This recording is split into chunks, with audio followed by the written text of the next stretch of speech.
আসসালামু আলাইকুম গাইস, আশা করি সকলেই অনেক ভালো আছো এবং আল্লাহর রহমতে ও তোমাদের ভালোবাসায় আমি অনেক ভালো আছি।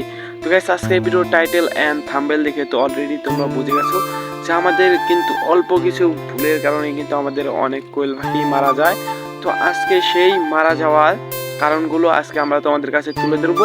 তো ভিডিও না টেনে তোমরা ভিডিওর কিন্তু সবাই ফুল দেখবে এবং কিভাবে আমাদের কোয়েল পাখির বাচ্চাগুলো মারা যায় তা তোমরা জানতে পারবে। তো গাইস, সর্বপ্রথম আমরা বলবো তাপমাত্রার কথা। আমাদের কিন্তু এখানে তাপমাত্রা ধরেন ভাই, মনে করো আমাদের কিন্তু এখানে দুইটা বাতি ছিল 100 পাওয়ারের, অথবা 100-200 পাওয়ারের। বাট কিন্তু সেখানে শুধু কোয়েল পাখির বাচ্চাগুলো শুধু এক জায়গায় শুধু বারবার জ্বর হচ্ছিল। তার কারণে আমরা কিন্তু আবারও বাতিগুলোকে ঘুরিয়ে মানে 200 পাওয়ারের বাতি দিয়ে দেই। এবং তোমরা দেখতেই পাচ্ছ ভিতরে অনেকগুলো বোতল দেওয়া আছে। বাট আমাদের কিন্তু আগে সেই সিস্টেমটা ছিল না।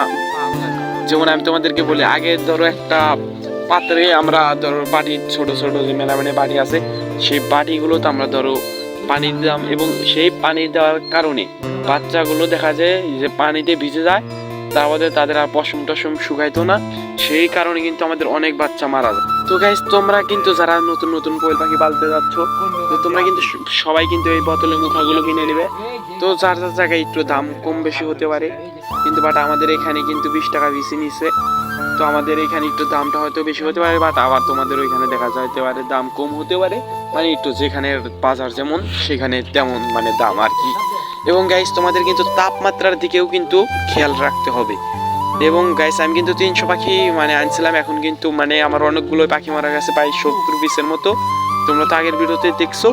এবং তোমরা যারা আমার চ্যানেলটিকে সাবস্ক্রাইব করো নাই, তোমরা কিন্তু অবশ্যই কিন্তু আমাদের চ্যানেলটিকে সাবস্ক্রাইব করে রাখো, যাতে ভিডিও ছাড়ার সাথে সাথে কিন্তু তোমাদের কাছে চলে যায়। তো আমি তোমাদেরকে আর একটা কথা বলতে চাই, তোমরা যারা মানে নতুন কোয়েল পাখি কিনবে, তোমরা আরো 2-4 দিন পরে কিনলেই ভালো হবে, কারণ শীতটা এখন বর্তমান অনেক বেশি, মানে তাপমাত্রার কারণে একটু সমস্যা হয়। তো গাইস, আজকের মতো আমরা বিদায় নিচ্ছি। তো সবাই ভালো থাকবে, সুস্থ থাকবে, আল্লাহ হাফেজ।